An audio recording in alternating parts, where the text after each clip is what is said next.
She tried to hide the pain as she shared the little she had with her daughter, never imagining that a simple glance would change the course of their lives. If you like stories like this, be sure to subscribe to this channel. We post new videos every day. Now back to the story. The Tuesday sun beat down mercilessly on the asphalt of New York City as Ryan Anderson stepped out of his stalled Porsche in the middle of Park Avenue.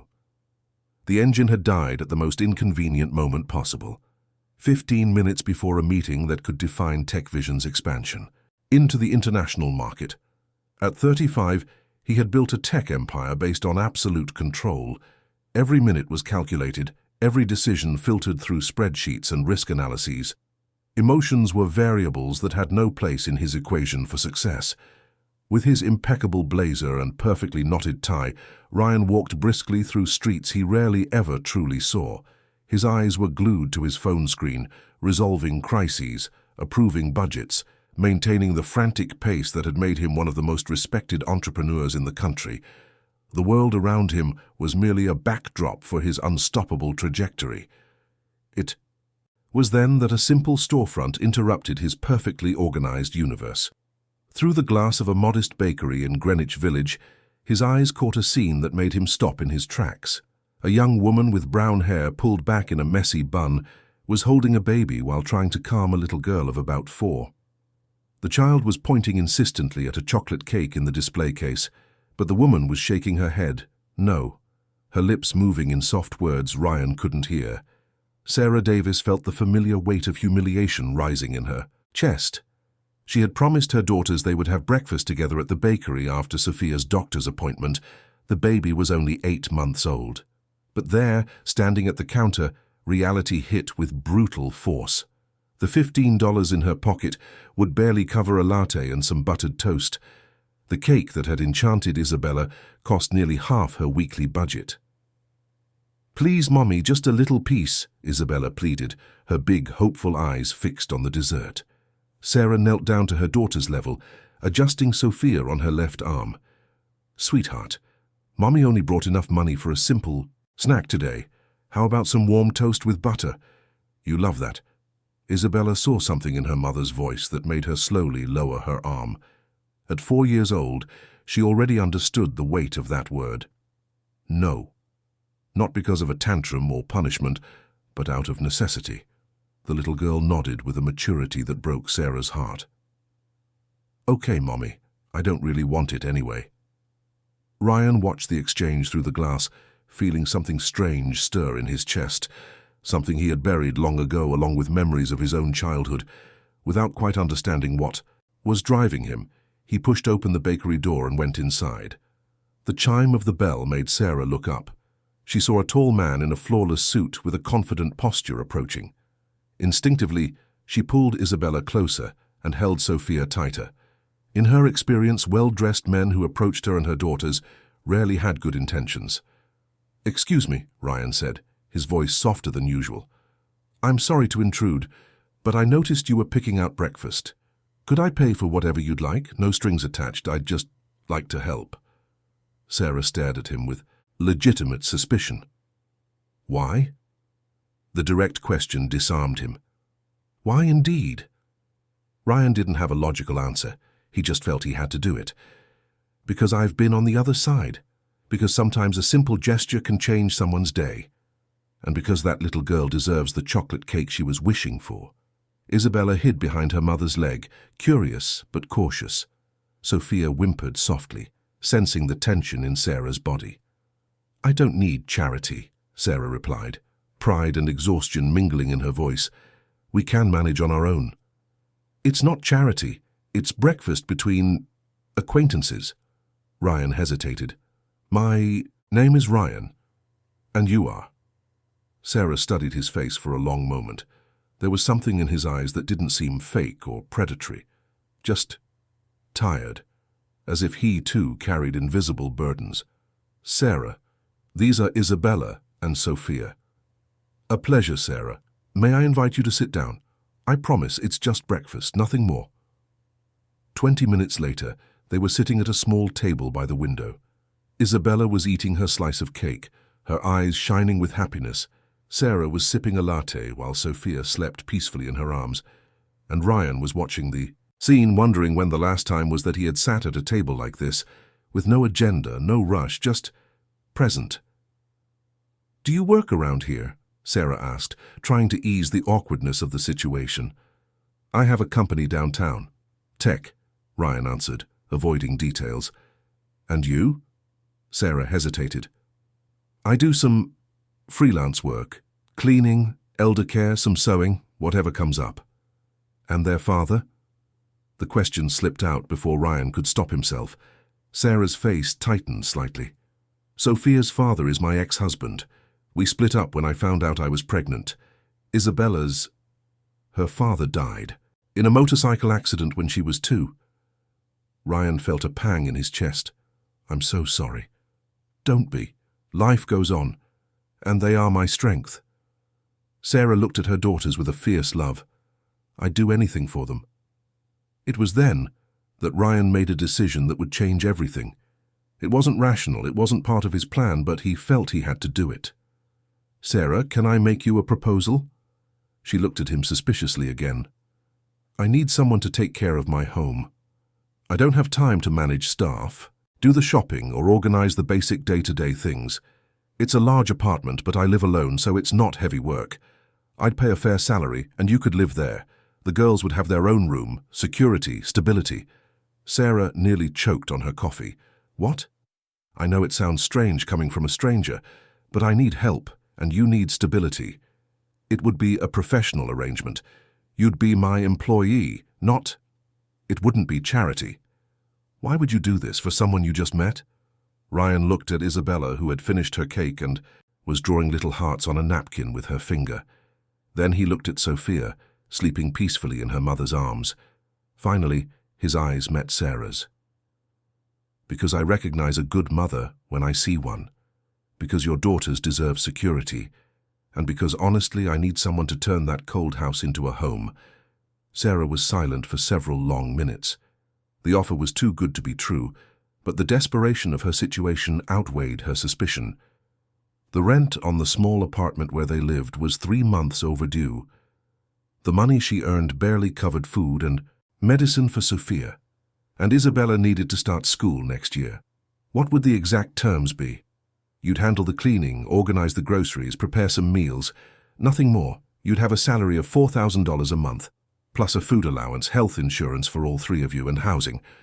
Your daughters would have their own room, access to the building's amenities, and total security. Sarah's heart was racing.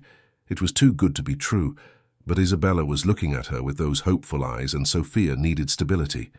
"And if it doesn't work out? If you want to leave, you can leave at any time. If I decide it's not working, I'll give you a month's notice and help you get settled somewhere else. Why would you trust me? I'm a stranger." Ryan smiled for the first time since he'd entered the bakery. "Because a mother who denies her daughter a piece of cake because she can't afford it, but doesn't ask for help, is someone you can trust." Sarah looked at her daughters, then at Ryan. 2 hours ago, she was trying to stretch $15 to feed her girls. Now a stranger was offering a completely new life. "I need to think about it." "Of course. Here's my card. Take your time. If you decide to accept, give me a call." They got up from the table. Ryan briefly picked up Isabella for her to say goodbye, and the little girl whispered something in his ear that made him smile genuinely. "What did she say?" Sarah asked, curious. "That I'm handsome and I smell nice." Sarah laughed for the first time in weeks. "Isabella is very sociable. She's a special girl. They both are." Outside the bakery, they said goodbye with a formal handshake. Ryan went back to his world of meetings and business deals, but something had changed. For the rest of the day, he found himself thinking about tired brown eyes and the smile of a little girl eating chocolate cake. Sarah returned to her small apartment on the outskirts of the city, her mind in a whirlwind. That night, after putting the girls to bed, she stood on the tiny balcony looking at the card Ryan had given her. Ryan Anderson, Tech Vision. She searched his name on her phone and discovered he wasn't just an entrepreneur. He was one of the wealthiest men in the state of New York. Why would someone like that offer to help her? 3 days later, on a Sunday morning, Sarah called. "Hello?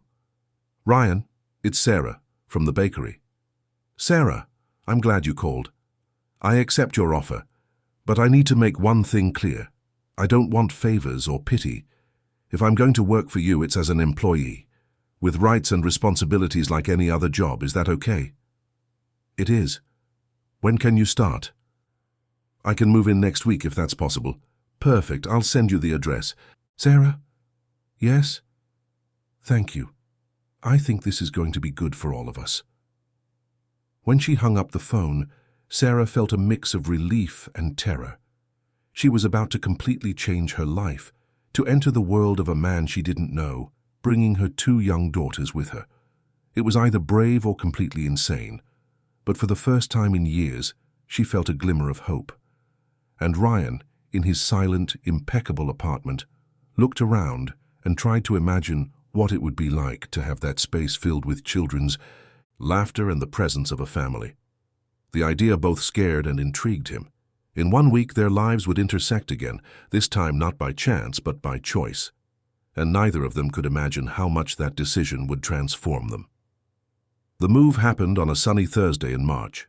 Sarah went up the 22 floors of the most luxurious residential building she had ever set foot in, carrying Sophia in her arms and holding Isabella's hand, who was looking around with wide, fascinated eyes.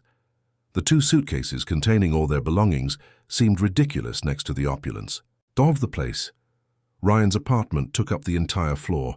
When he opened the door, Sarah felt a momentary wave of dizziness. It wasn't just big, it was a completely different world. Floor-to-ceiling windows offered a breathtaking view of the city. Designer furniture was scattered through the rooms in perfect harmony, and everything was so clean and organized, it looked like it was straight out of a design magazine. "Welcome," Ryan said, and there was something genuinely warm in his voice. "Isabella, want to see your room?" The little girl nodded enthusiastically, and Ryan led her down a hallway to a room that brought tears to Sarah's eyes. He had prepared everything: a small bed with pink sheets, some new toys arranged on a shelf, even a small picture with drawings of princesses on the wall.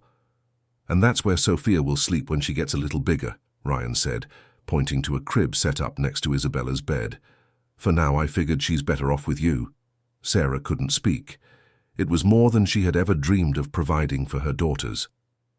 "Your room is this one here," Ryan said, opening another door to reveal a spacious suite, with a king-sized bed, a walk-in closet and a private bathroom.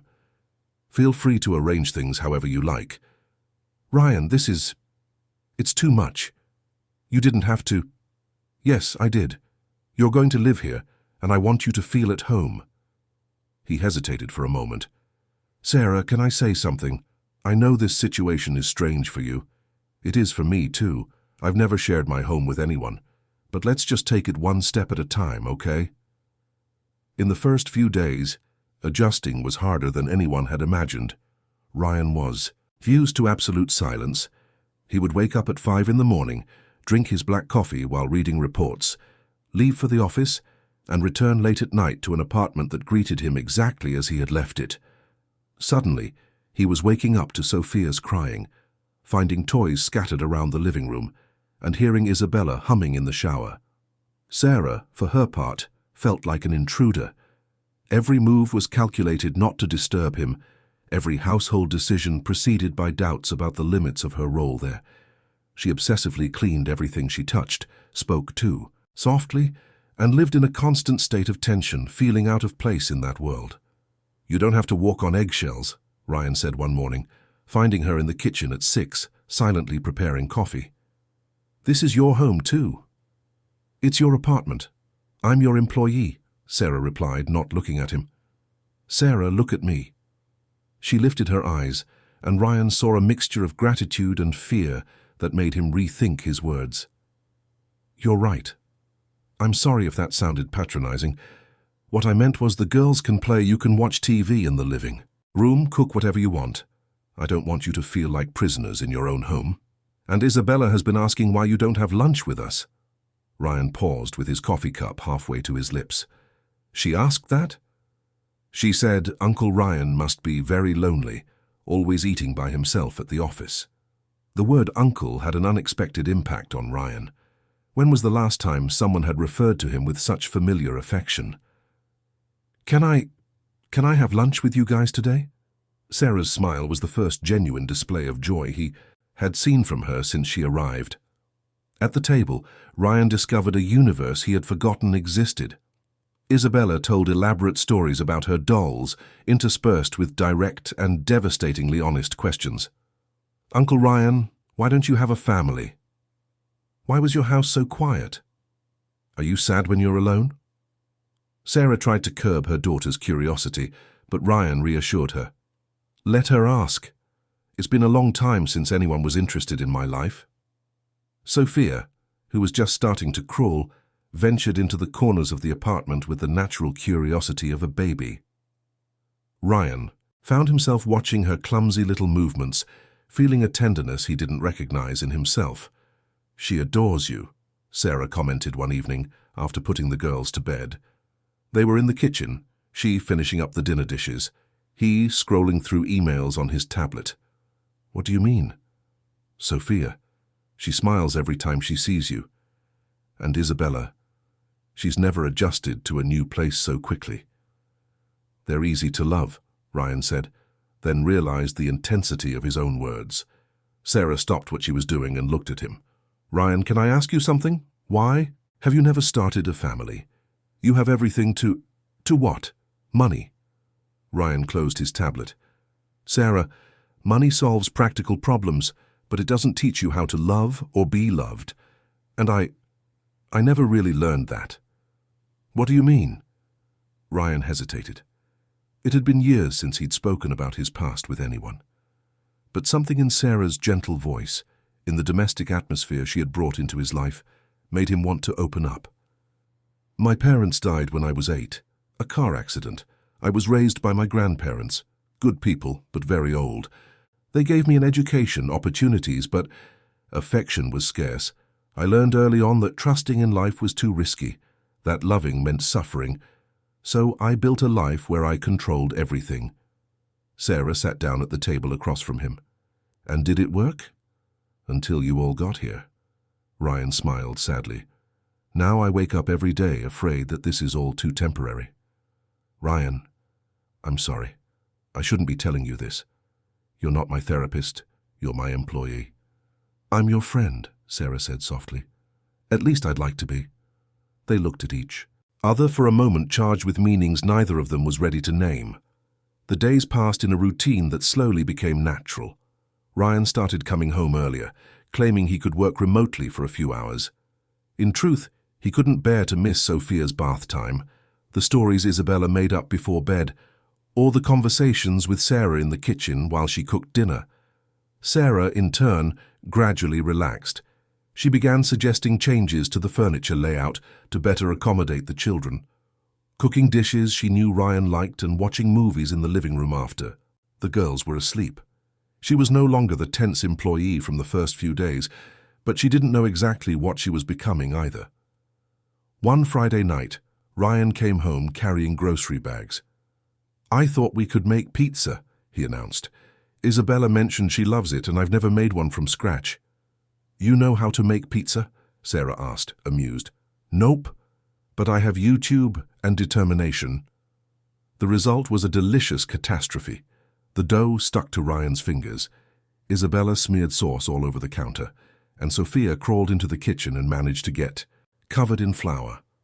Sarah laughed so hard she had to sit on the floor, and Ryan realized that sound, her genuine laughter, was better than any music. "I think we'd better just order a real pizza," he said, looking at the mess they'd created. "No," Isabella protested.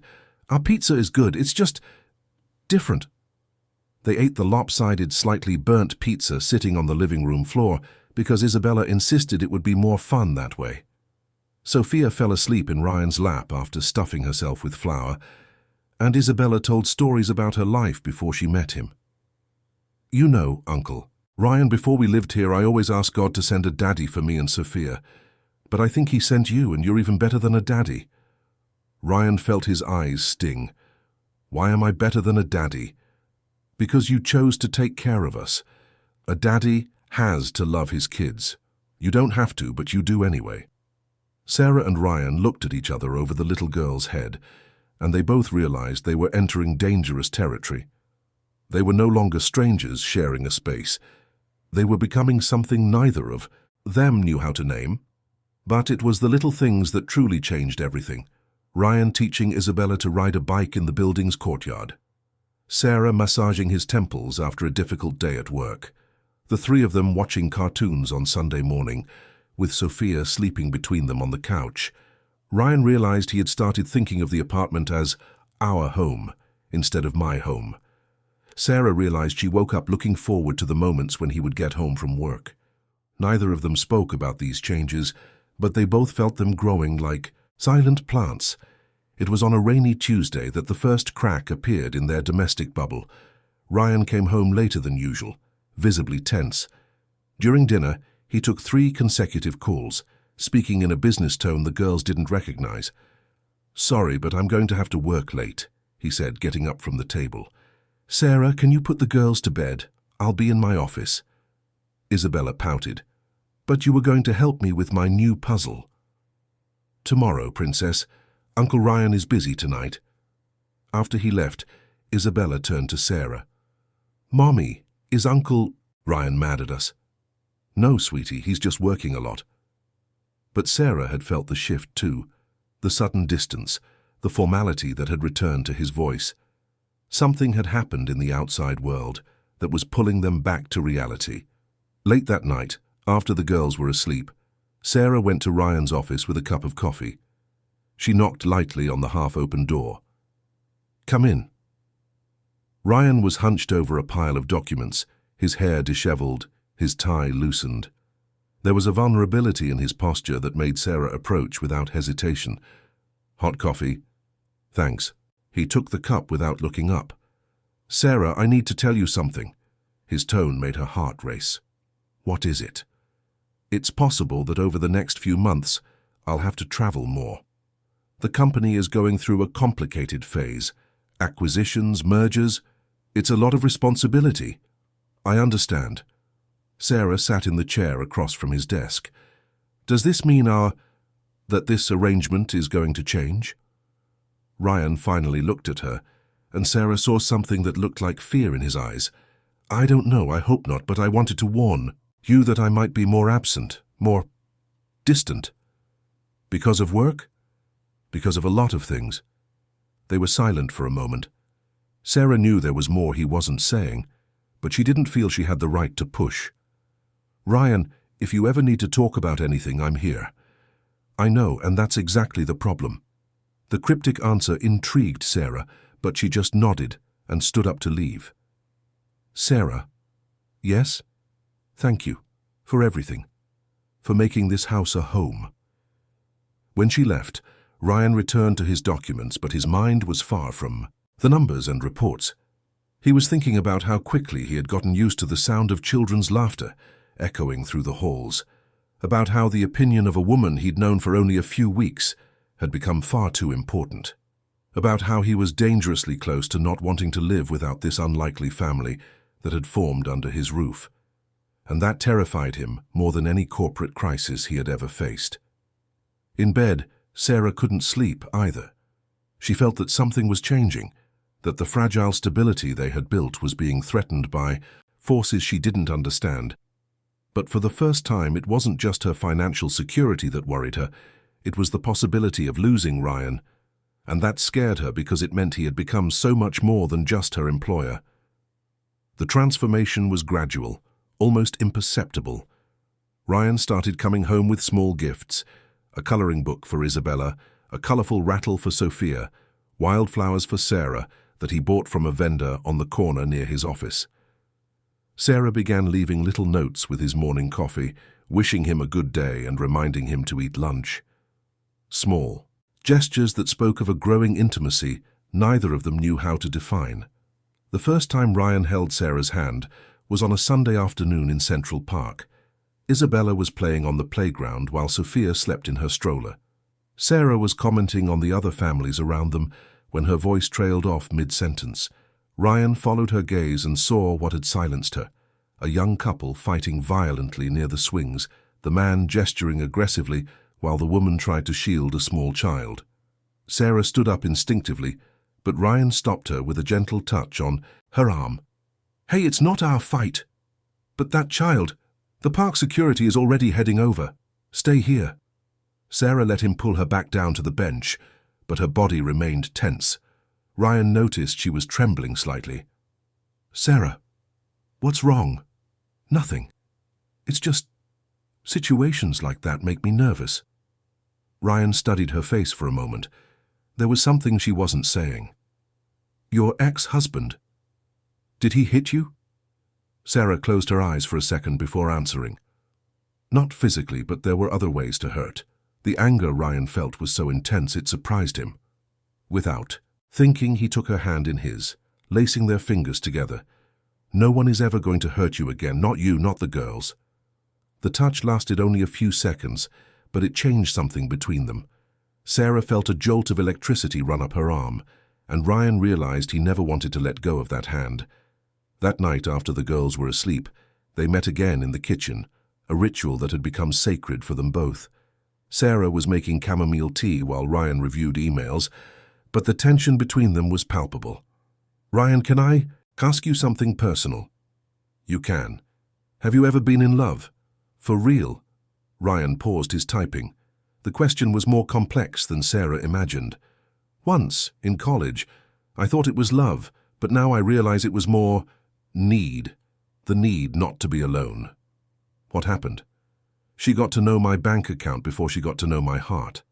When the company took off and the money came in, she changed. She became different. Like I was a prize she had won."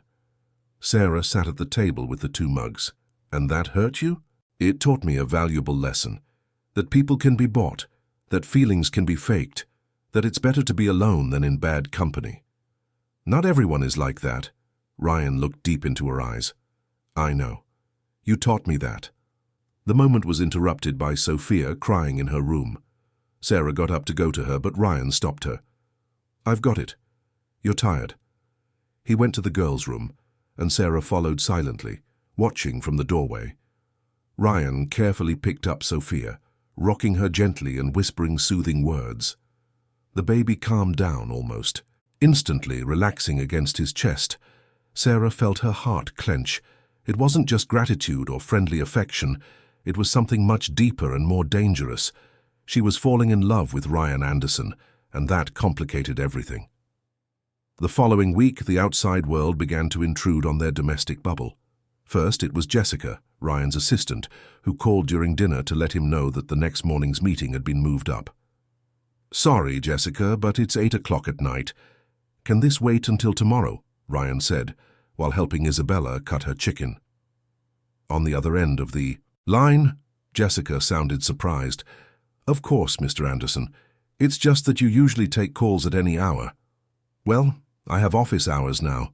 Talk to me first thing tomorrow." When he hung up, Sarah gave him a questioning look.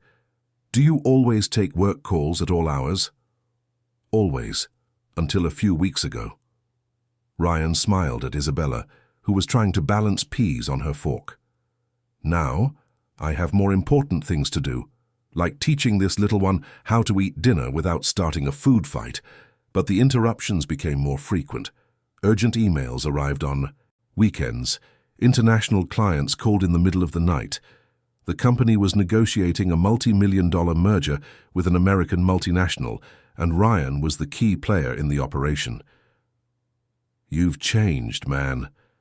The observation came from David, Ryan's partner of 10 years and his best friend since college. They were having lunch at a restaurant downtown when David finally decided to address the topic he'd been observing for weeks. Changed how? More relaxed, less obsessed. That's either good or bad, depending on your point of view. Ryan methodically cut his salmon before answering. Why would it be bad? Because we're in the middle of the most important negotiation in the company's history. The Americans are watching everything, our performance, our stability, our dedication, and you're leaving early, turning down business dinners, limiting late-night meetings. I'm being more efficient with my time. Ryan, the guys at Morrison Tech commented that you seem distracted, that your priorities have shifted. Ryan paused his fork mid-air. And what do you think? David leaned forward, lowering his voice.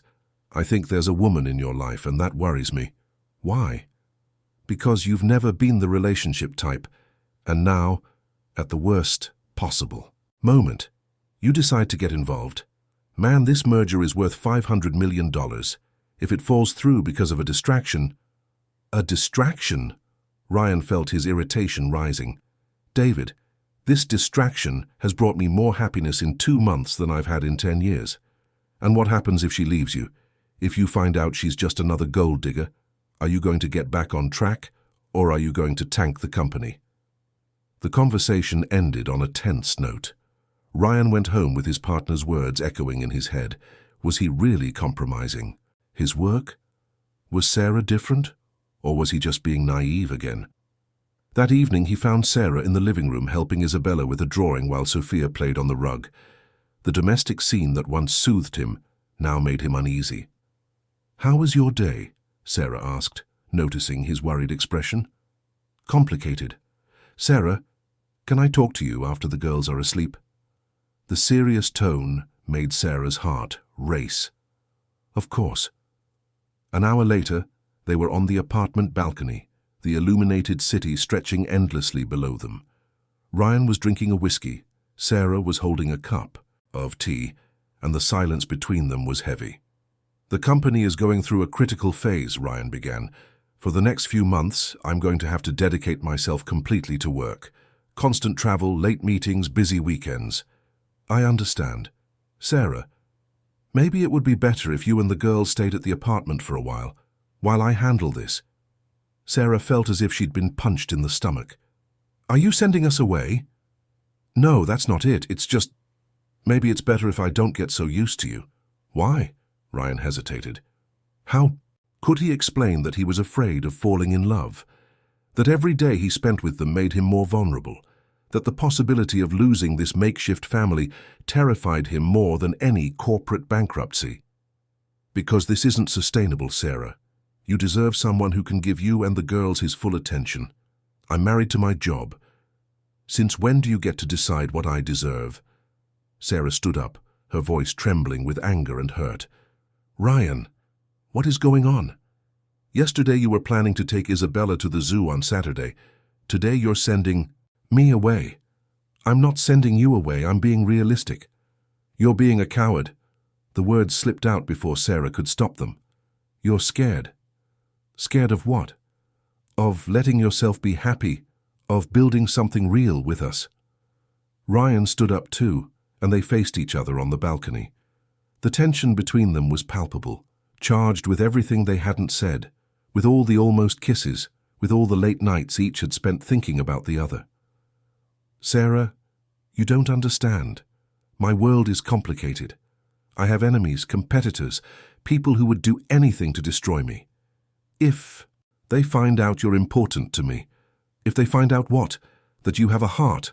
Ryan ran his hands through his hair in frustration. That you're my weak spot. Or your strength.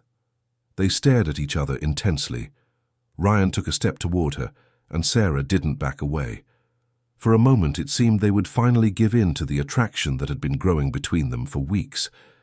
But Ryan's phone rang, shattering the moment. It was Jessica again, with a company emergency. Ryan answered, spoke quickly in English for a few minutes, and when he hung up, the wall was back up around him.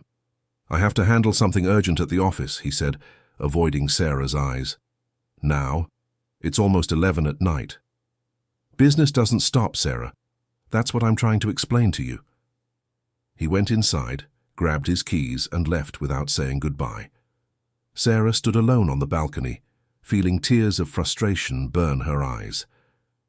At the office, Ryan tried to focus on the financial reports, but his mind was with Sarah, with the pain in her eyes when he suggested she leave, with the accusation of cowardice that had hit its mark. The phone rang again. This time it was a number he didn't recognize. Hello? Ryan Anderson? Yes. My name is Mark Johnson. I'm Sarah's ex-husband. Ryan felt his blood run cold. What do you want? To talk about the woman and children living with you. I think we have a lot to discuss." The call ended before Ryan could respond. He stared at the phone, feeling that his carefully controlled life was about to get a lot more complicated.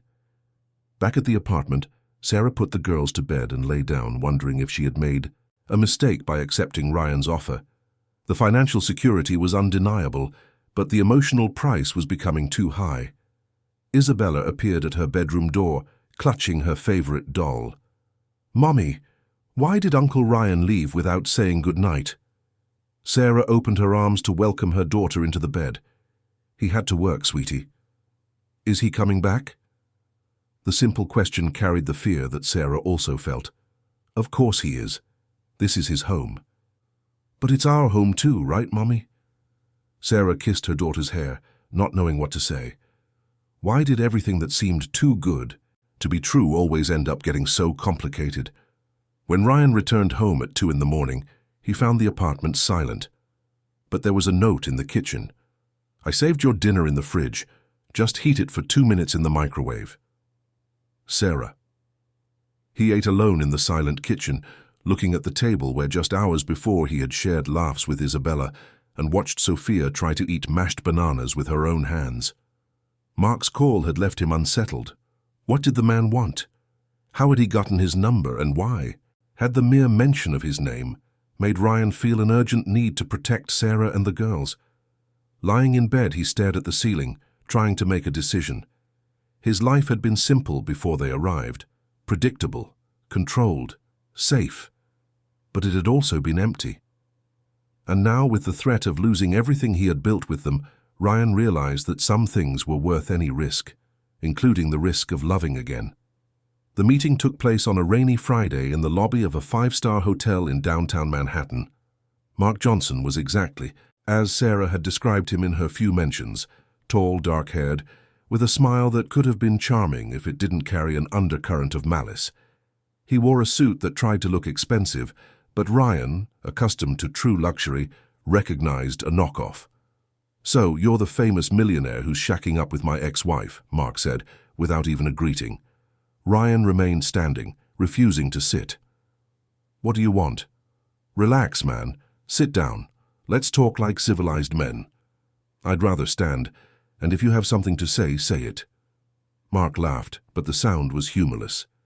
"Straight to the point, I like that. Well, it's simple. I heard Sarah and the kids are living with you." "Interesting, isn't it? A separated woman, with 2 young daughters, living with a single rich man." "Get to the point." "The point is, I have rights to Sophia. She's my daughter, and I don't think the current situation is appropriate for a child." Ryan felt his anger rise but kept his voice controlled. "Appropriate how?" "Well, what kind of example is being set for an 8-month-old girl? Seeing her mother living with a man she barely knows. What guarantee do I have that my daughter is safe?" "Your daughter is safer now than she has ever been. She has a roof over her head, food, health insurance, love." "Ah, love." Mark leaned forward. "Tell me something, Ryan. Are you sleeping with my ex-wife?" The question was so crude and offensive that Ryan had to restrain himself from lunging at the man right there. "That's none of your business." "Oh, but it is. Because if you're taking advantage of Sarah's vulnerable situation to get laid, that affects my daughter's well-being. You abandoned Sarah when she was pregnant. You haven't paid a cent in child support. You've never even seen Sophia since she was born. What right do you have to question anything now?" Mark smiled as if he'd hit a nerve. "You're mistaken. I have every right. Sophia is registered as my daughter, and I can file for custody at any time." "On what grounds?" "Unsuitable environment. Mother living in a suspicious situation with a stranger. Child exposed to circumstances that could harm her moral development." Ryan finally sat down, realizing this was more serious than he'd thought. "What do you really want, Mark?" The man's smile widened. "Now we're talking. I want $50,000. Blackmail. Compensation. For my generosity in allowing you to continue this family situation. 50 grand, and I disappear from your lives. You don't pay, and I file for custody of Sophia. Simple as that." Ryan studied the man for a long moment. "And if I don't pay?" Then you'll get to know the American family court system, and you'll find out how a determined father can make life very difficult for the person raising his child." The meeting ended without an agreement. Ryan said he needed to think, and Mark gave him a week to decide. As he left the hotel, Ryan felt as if he were carrying a massive weight on his shoulders. He didn't tell Sarah anything right away. He spent the weekend watching her with the girls, seeing the genuine love between them, Sophia's joy at the sight of her, Isabella's absolute trust in her mother. The idea that this family could be torn apart made him sick to his stomach. On Monday morning, David walked into Ryan's office with a grave expression. "We have a problem." "What now?" "The Americans are getting suspicious. They said you've been distant from the negotiations. And there's more. Someone started a rumor that you're living with a woman of questionable background." Ryan looked up from his documents. "Questionable background?" "Not my words, but the people at Morrison are questioning your emotional stability. They say men in love make irrational business decisions. And you believe that?" David sighed. "Ryan, you're different. More distracted, less aggressive in the negotiations. And now, there are these rumors." "What rumors?" "That you're supporting a woman with children from previous relationships, that she's taking advantage of you, that she's a con artist." Ryan stood up abruptly. "Who's spreading this?" "We don't. No. But it's reaching the wrong ears." That night, Ryan came home with a turbulent mind. He found Sarah in the kitchen preparing dinner, Isabella drawing at the dining table, and Sophia sleeping in her stroller. The domestic normality that once soothed him now filled him with anxiety. During dinner, Isabella noticed he was quiet. "Uncle Ryan, are you sad?"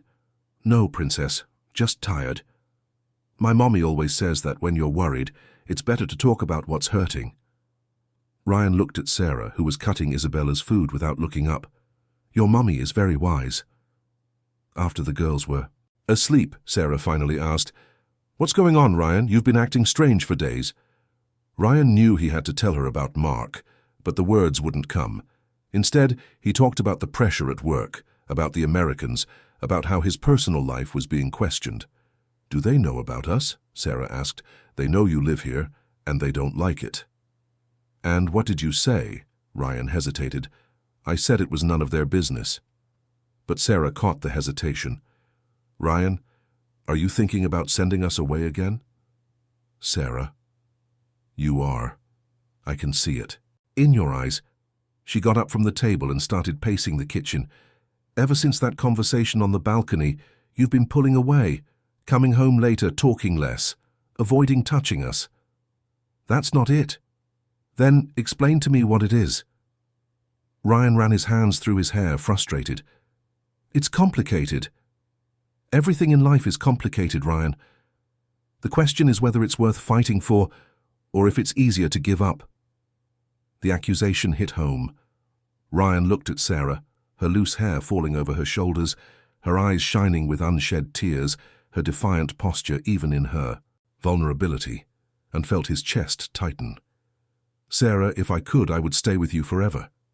"If you could, who's stopping you?" "The real world. Responsibilities. Risks." "What risks?" It was then that Ryan finally told her about Mark, about the blackmail, the threats of a custody battle, about how her ex-husband had found out where they lived and was willing to use Sophia as a bargaining chip. Sarah listened in silence, growing paler with each word. When Ryan finished, she sat down heavily in her chair. $50,000, she whispered. "He wants $50,000. "Sarah, that's not the problem. I have the money. The problem is that it won't end there. He'll come back asking for more, always more. And if we don't give it to him, he could actually try to get custody of Sophia, and knowing the system, with a good lawyer—" Sarah began to cry silently. "He never wanted Sophia. He disappeared when he found out I was pregnant. He never gave a cent, never asked if she was okay. And now he wants to use my daughter to hurt me." Ryan knelt beside her chair, taking her hands. "Sarah, we'll figure this out. I'll hire the best lawyer in the country, prove he's an irresponsible—" "No." Sarah pulled her hands away and stood up. I won't let you spend money defending me. I won't let your business be harmed because of me. I won't let my problems destroy your life. Sarah, don't talk like that. I'm leaving, Ryan. The words fell like a bomb between them. What do you mean? I'm going to take the girls and leave New York. Go somewhere he can't find me. Start over. And live how? On what money? I'll manage. I always managed on my own before I met you. Ryan stood up, desperate. Sarah, that's insane. Running away won't solve anything. Yes, it will. It will solve your business problems and get you out of this complicated situation. What if I don't want to get out of this complicated situation? Sarah stopped and looked at him.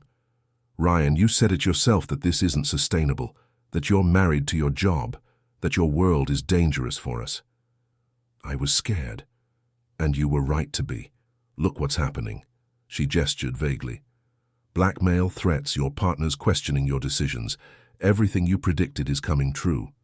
Sarah, I love you. The words escaped before he could stop them. They hung in the air between them, raw and true. Sarah closed her eyes as if the words were physically painful to hear. Don't say that. Why not? It's the truth. Because it makes everything harder. She opened her eyes and they were filled with tears. Ryan, I love you too. I love everything about you. Your kindness to the girls, the way you look at me, how you've made our lives better. But sometimes loving someone means protecting them.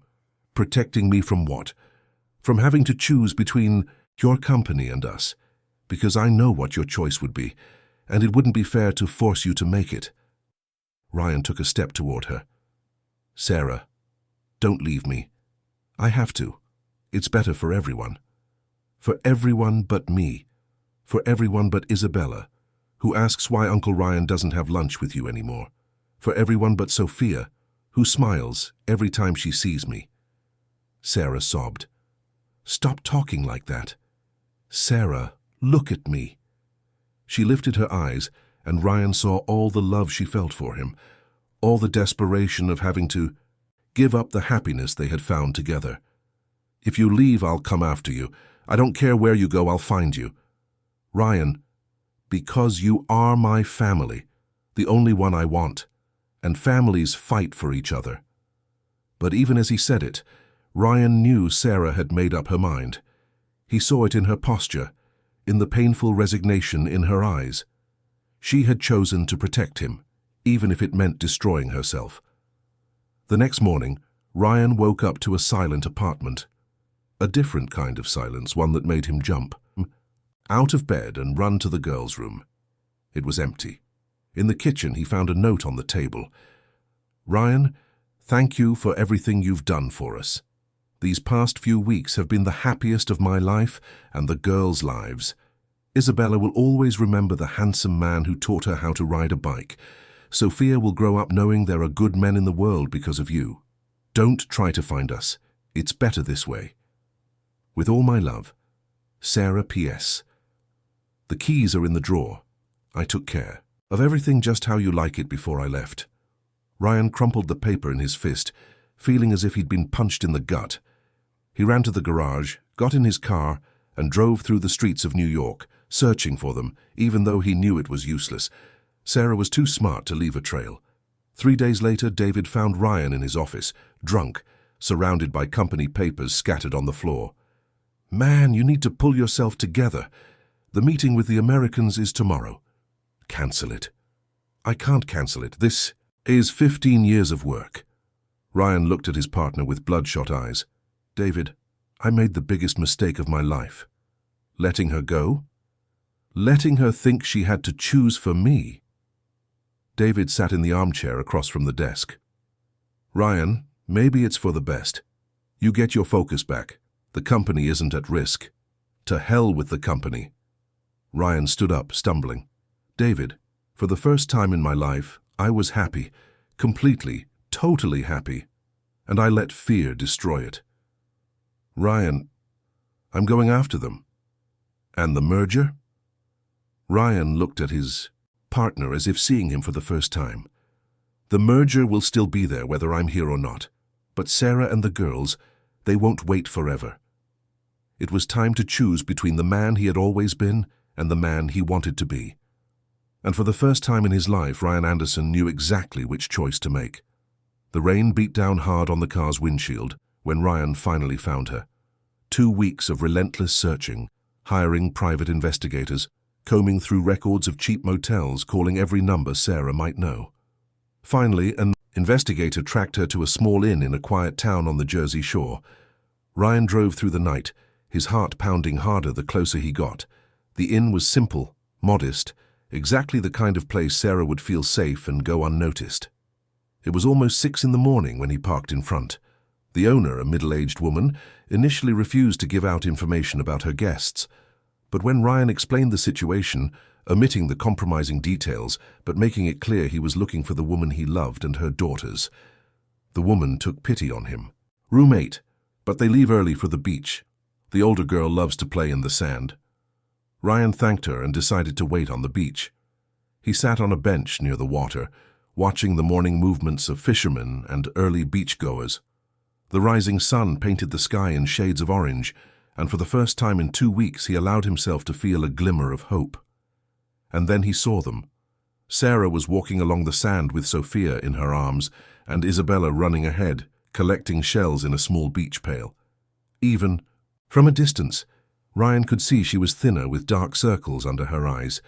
Isabella seemed different too, less talkative, more subdued. Ryan stood up and started walking toward them. Isabella was the first to see him. The little girl stopped dead, dropping her pail of shells, and ran toward him, screaming, "Uncle Ryan! Uncle Ryan!" The sound made Sarah spin around. When her eyes met his, she froze. Ryan scooped Isabella into his arms, spinning her around as she laughed and cried at the same time. "I knew you would find us. I told Mommy you would come." Sarah approached slowly, Sophia still in her arms. Her eyes were filled with tears, and Ryan could see she was torn between the joy of seeing him and the fear of what it meant. "How did you find us?" she asked, her voice choked with emotion. "It doesn't matter. What matters is that I did." Ryan put Isabella down and took a step toward Sarah. "Can we talk?" Sarah looked around. A few other tourists were watching the scene with curiosity. "Isabella, go get your shells and play over there. Don't leave my sight." The girl obeyed quickly, sensing the tension between the adults. "Sarah," Ryan began, "what you did was noble, but it was wrong." "Wrong? You made a decision that was ours to make together. You decided for me, without asking me. I was protecting you. From what? From the possibility of being happy? Of having a family?" Sarah bounced Sophia in her arms, trying to soothe the baby, who was starting to whimper. "Ryan, your responsibilities, the company, the Americans, all of that is important. You know what I discovered these last 2 weeks?" Ryan moved closer. "I discovered that none of it matters if I don't have you to share it with. And Mark?" "Handled." Sarah looked at him, surprised. "What do you mean, handled?" Ryan sighed. "I hired the best criminal lawyer in New York. We investigated Mark's life and found some interesting things. Debts to loan sharks, a police record for disorderly conduct, 2 domestic violence reports from ex-girlfriends. He has a record for violence, and more. We found out he has 2 other children he doesn't acknowledge or pay child support for. When the lawyer presented him with this information, along with an offer to completely waive his paternal rights to Sophia in exchange for not being sued for child abandonment, he accepted immediately." Sarah was silent, processing the information. "Sophia is legally all yours now. Mark signed a document forever renouncing any claim to her. In return, we don't sue him, and he disappears from our lives for good. Why? Why did you do all that? Because Sophia is my daughter too. In my heart, she always has been, and nobody threatens my family." The words made Sarah start to cry again. "Ryan, but what about the company? The Americans?" Ryan smiled for the first time in 2 weeks. The merger was approved. The Americans were impressed with my renewed emotional stability. David said he's never seen me negotiate with such clarity of purpose. "I don't understand." "Sarah, when you left, I realized I had spent years trying to control everything out of fear of loss. But the fear of loss made me lose what really mattered, so I changed my strategy." How so? Ryan took Sarah's free hand, lacing their fingers together. I told the Americans exactly who I was, that I had an incredible woman and 2 wonderful daughters who were my priority, that my company was important but my family was essential. And you know what happened? Sarah shook her head, mesmerized by his words. They respected it. They said that men with solid families make more balanced decisions, that they prefer partners who know what they truly value in life. Ryan, Sarah, over the last 2 weeks I built a new work model. I hired a more robust management team, delegated responsibilities, and established clear boundaries between my personal and professional life. The company not only survived, it thrived. Sarah looked at him as if she were seeing a different man. And what's more, Ryan continued, I bought a house. A house? A house with a yard in Greenwich, Connecticut, 5 bedrooms, a pool, a play area, a house for a family. Ryan, you're talking as if I want to marry you? That's exactly what I'm talking about. Ryan knelt in the wet sand, still holding Sarah's hand. Isabella, who had been watching from a distance, started running toward them, shouting with joy. Sarah Davis, will you marry me? Ryan, get up from the sand. You're going to get all dirty. I'm only getting up if you answer me. Sarah was laughing and crying at the same time. Sophia clapped her hands as if she understood the gravity of the moment. This is crazy. We've only known each other for a few months. And in a few months, you've taught me more about love than I've learned in my entire life. Sarah, I don't want to go another day without waking up next to you. I don't want another night without helping put the girls to bed. I don't want another meal without the 3 of you at the table with me. Isabella ran up and threw herself on top of them. Say yes, Mommy, say yes. Sarah looked at her oldest daughter, then at Sophia, who was smiling in her arms, and finally at Ryan, still kneeling in the sand. Ryan, are you sure? Because once I say yes, I'm not letting you give up on us again. Sarah Davis, if you do me the honor of being my wife, I promise I will spend the rest of my life proving you made the right choice. Yes. The word came out softly, almost a whisper. Yes? Yes, I'll marry you. Ryan stood up and kissed Sarah right there on the beach, while Isabella danced around. Them and Sophia giggled in her mother's arms. It was their first kiss, filled with weeks of longing, months of tension, and the promise of a lifetime ahead. When they pulled apart, Ryan rested his forehead against hers. There's one more thing I haven't told you. What?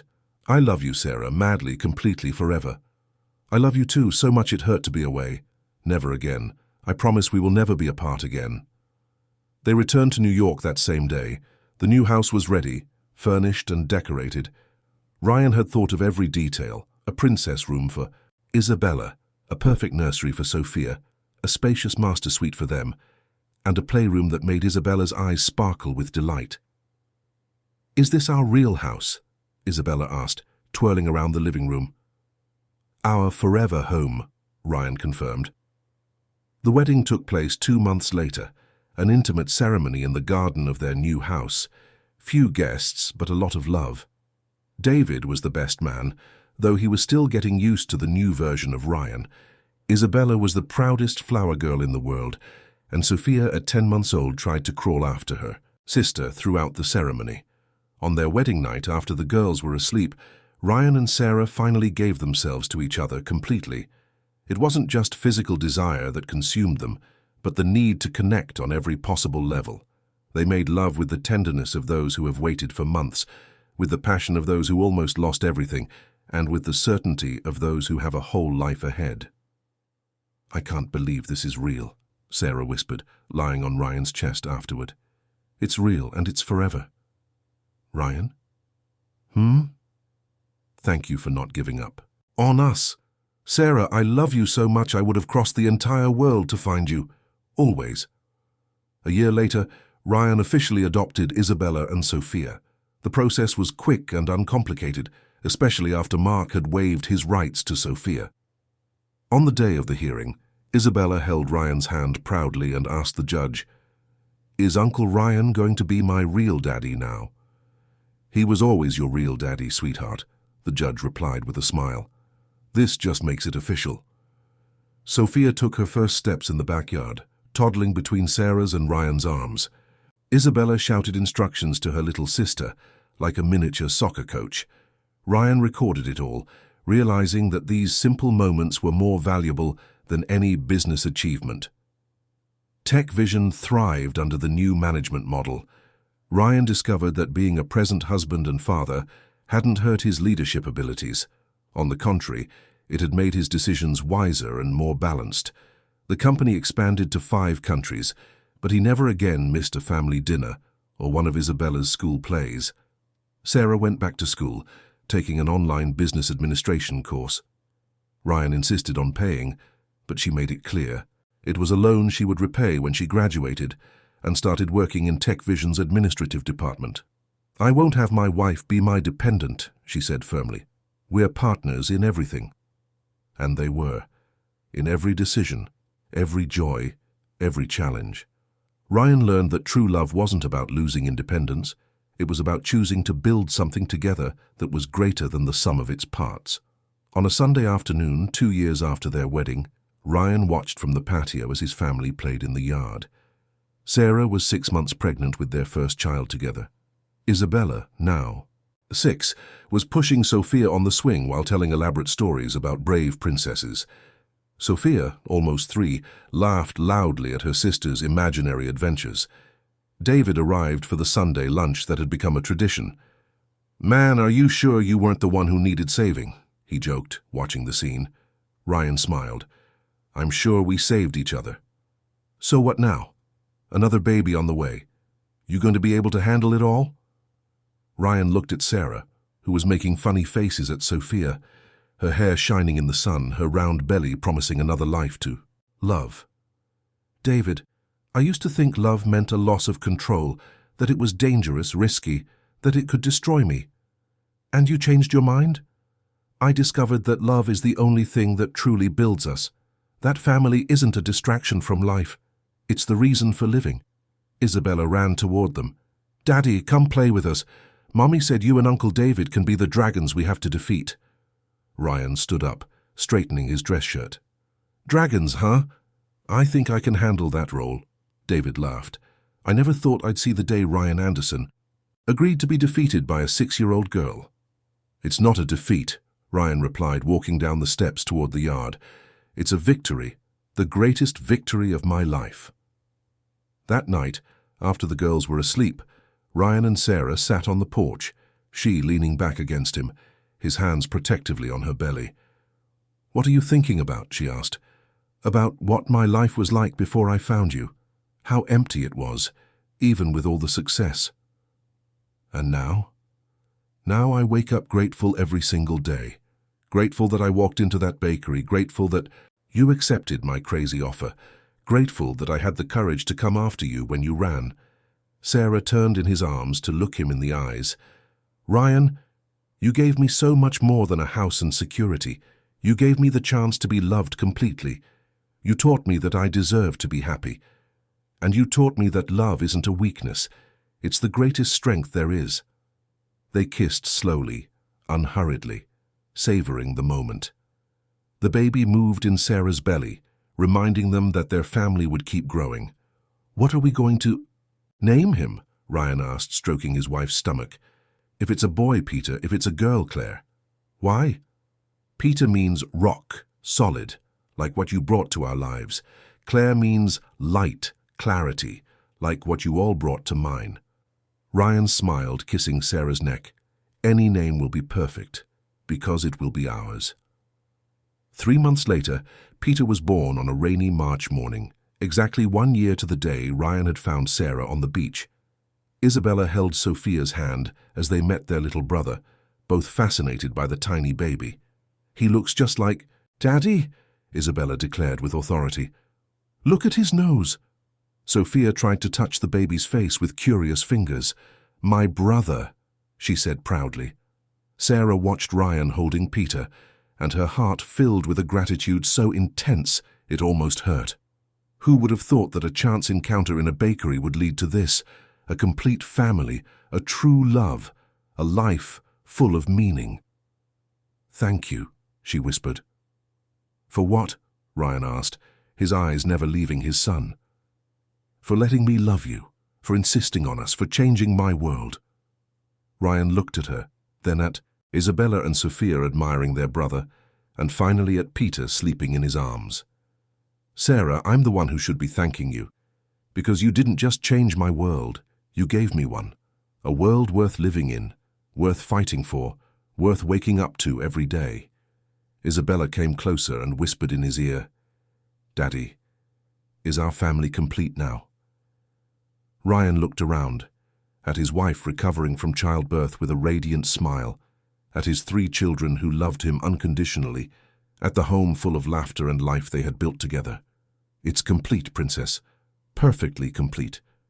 And as the rain fell outside, creating a soft symphony on the windows, Ryan Anderson finally understood the true meaning of success. It wasn't about money, power, or corporate takeovers. It was about love. It was about family. It was about finding the people who make you want to be a better person every single day. It was about a second chance that started in a simple bakery and blossomed into an extraordinary life. And there, holding his newborn son while watching his family, Ryan knew he had found his greatest achievement. He had found home,